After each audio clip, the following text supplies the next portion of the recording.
Oke, assalamualaikum warahmatullahi wabarakatuh ya. Pada tutorial kali ini kita tidak bersentuhan dengan SPSS, EViews ya. Tapi di sini kita mau memberikan pemahaman yang lebih paham lagi ya tentang apa sih makna dari interpretasi ini. Nah, nilai konstanta yang didapatkan sebesar 1,343 artinya jika nilai variabel independen adalah 0, maka variabel terikat bernilai 1,343. Dalam penelitian ini, jika pengaruh X1 dan interaction quality bernilai 0, maka tingkat customer satisfaction sebesar 1,343%. Nah, makna ini apa sih? Nah, jadi ini adalah sebuah persamaan ya, Kak. Persamaan regresi ya. Nah, jadi makna dari ini maka tingkat customer satisfaction bernilai 1,343 ini apa? Nah, kita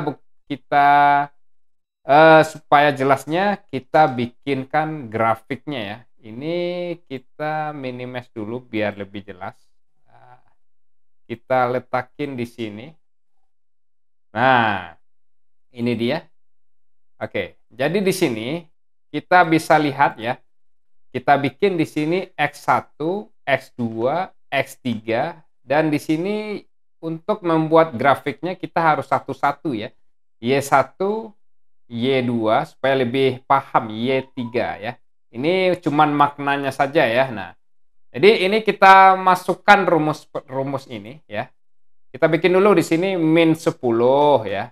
Nah, min 9. Jadi regresi itu maknanya kita bisa meramalkan kalau nilai X1-nya min 10, gimana Y-nya? Kalau nilainya X1-nya min 9, bagaimana Y-nya? Jadi kita fungsi dari regresi itu kita bisa meramalkan apa yang akan terjadi terhadap Y kalau nilai X-nya segini. Nah, itu fungsi dari regresi ya. Nah, oke. Nah, ini dia. Oke, jadi di sini saya tidak secara gamblang ya dengan teori, tapi fungsi dari regresi itu untuk meramalkan sebuah kejadian dari dua buah variabel yang berhubungan atau tidak berhubungan. Nah, itulah maknanya ya. Nah, jadi di sini kita copy atau kita geser ke sini. Nah, ini dia. Jadi di sini langsung ya kita persamaan untuk X1 dulu sama dengan, nah ini kan ada persamaan. Makna persamaan ini apa sih? Nah, yaitu nilai mana dia di ini kan nilai A ya, nilai A tambah BX1 tambah B2X2 tambah B3X3. Nah, nilai A itu adalah nilai ini atau nilai ini yang dihasilkan dari SPSS ya. Nah, nilai A itu adalah nilai konstanta ya. Oke. Sama dengan ya, nilai konstantanya berapa? 1,343. Nah, kita masukkan tambah ya dalam kurung AX1. Nah, ini dia. Ini 0,049 yaitu B1X1. Nah, nilai B itu adalah nilai B. Nah, ini dia 0,049 ini ya. Di ininya kan ya, di teorinya kan begitu ya. Y di bab 3-nya saya kebetulan nggak ada nih. Pokoknya gini deh. Persamaan regresi kita cek lagi. Di sini ya. Saya di Google dulu ya, sebenarnya ini bukan contoh yang baik, tapi kita mau lihat persamaan regresi itu apa sih fungsinya ya, regresi. Nah, kita gambar saja. Nah, seperti ini ya. Nah, Y sama dengan A tambah BX, atau ada 3 variabel, Y sama dengan A tambah BX1 bersama regresi berganda deh kita bikin ya. Nah, seperti ini ya. Nah, ini dia. Y sama dengan B0 ini artinya konstanta atau A ya. Nah, B1 nilai B ini adalah nilai beta, B1 X1, B2 X2 ditambah error ya di sampingnya. Nah, jadi makna ini apa? Ya, kita harus regresikan sederhana biar lebih bersama regresi sederhana dulu. Nah, ini dia. Y sama dengan A tambah BX. Artinya, A itu adalah nilai dari ini. Nah, nilai konstanta ini ditambah B ya, B1X1. Nah, ini dia. Nilai B1 itu nilai beta itu ini dia. 0,049 ya. 0,049, sorry. Nah, ditambah nilai dari X1. Nah, kan persamaannya begitu. Nah, Y sama dengan A tambah BX. Mana nilai BX-nya? Ini ya. Nah, jika diasumsikan nilainya min 10, maka Y-nya berapa sih? Nah, itu yang dimaksud dengan regresi. Jadi kita bisa memprediksikan ya, setelah kita teliti itu bisa kita prediksikan. Jika nilai misal ya, jika nilai sarana prasarananya segini, misalnya sarana X-nya sarana prasarana, Y-nya itu kepuasan dari pelayanan ya, kepuasan dari seorang menggunakan pelayanan ya. Jika nilai X atau nilai sarananya itu 9, maka kita bisa ramalkan kepuasan masyarakat pasti segini. Nah, itulah fungsi dari persamaan regresi itu ya. Nah, ditambah. Oh, sorry, ditambah dikali ya, dikali. Nah, ini. Nah, yes. Nah, ini bisa dilihat. Nah, ini kebetulan di sini X1 ini kan tidak berpengaruh ya. Nah, bisa dilihat ini tidak berpengaruh. Kita cek yang tidak berpengaruh itu gimana sih? Nah, ini kita buka ini. Kita geser ke samping dulu biar lebih jelas. Gimana sih yang tidak berpengaruh itu? Nah, ini insert, kita masukkan di sini scatter. Nah, beginilah bentuk grafiknya ya. Yang tidak berpengaruh itu seperti ini ya. Nah, bisa nanti kita bandingkan satu-satu ya. Ini kan belum terlihat sekali. Sekarang kita ke Y2 ya. Nah, Y2 ini kan tidak berpengaruh ya. Y2 sekarang kita enter lagi. Kita copy saja rumusnya. Nah, jadi dia akan bergeser ya. Ganti koefisien S2 berapa? 0,183. 0,183. 0,183. Nah, ini dia. Kita geser ke bawah. Nah, ini S2 dan Y2. Ini kita insert lagi. Lalu kita masukkan ke scatter seperti ini. Nah, ini S2. Nanti bisa terlihat grafiknya.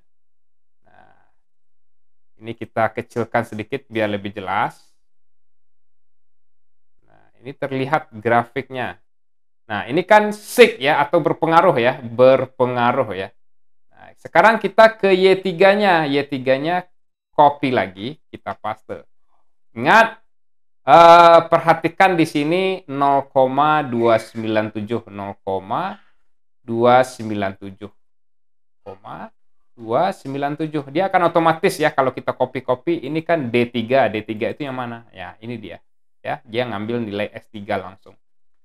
Kita geser lagi ke bawah. Nah, ini kita langsung ya, Y3 dan S3 ini.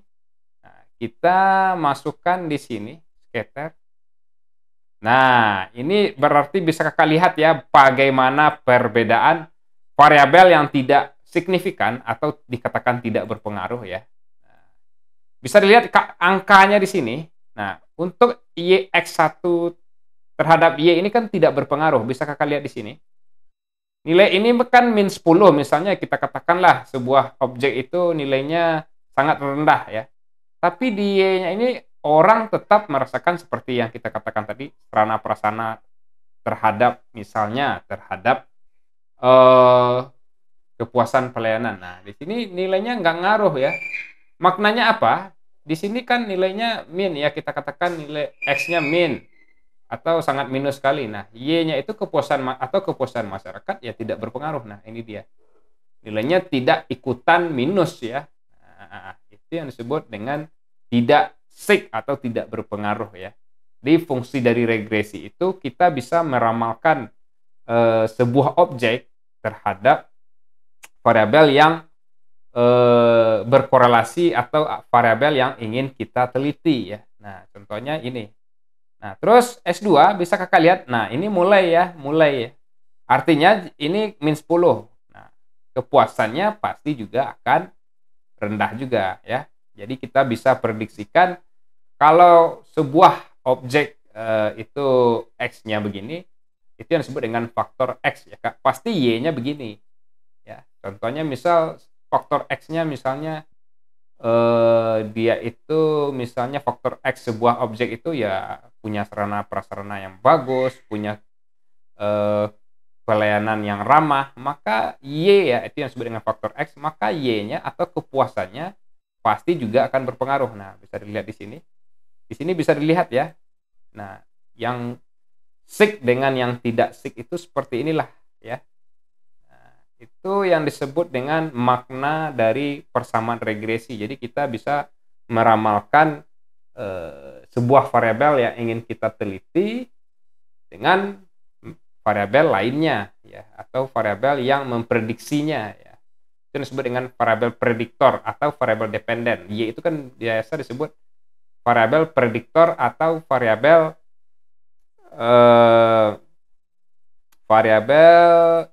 dependen ya. Nah, variabel bebas itu ya yang memfaktori ya, yang memfaktor apa penyebab misalnya kualitas pelayanan atau kepuasan masyarakat itu apa sih, faktor apa aja sih, misalnya ya sarana prasarana,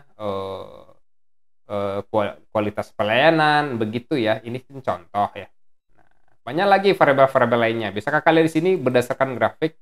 Nah, ini sangat ya, jika misalnya X-nya di sini, nilai X-nya di sini bisa kakak lihat nilainya -10, maka Y-nya juga rendah ya. Nah, bisa dilihat di sini. Itulah makna dari persamaan dari regresi ya Kak, bisa dilihat di sini. Nah, oke. Mudah-mudahan menambah pemahaman Kakak ya terhadap interpretasinya nanti atau terhadap persidangannya nanti. Mudah-mudahan semoga sukses ya. Nah, ini yang disebut dengan regresi ya, persamaan regresi anak SMP lah. Oke, udah selesai. Jangan lupa untuk di subscribe dan di like channelnya. Oke, assalamualaikum.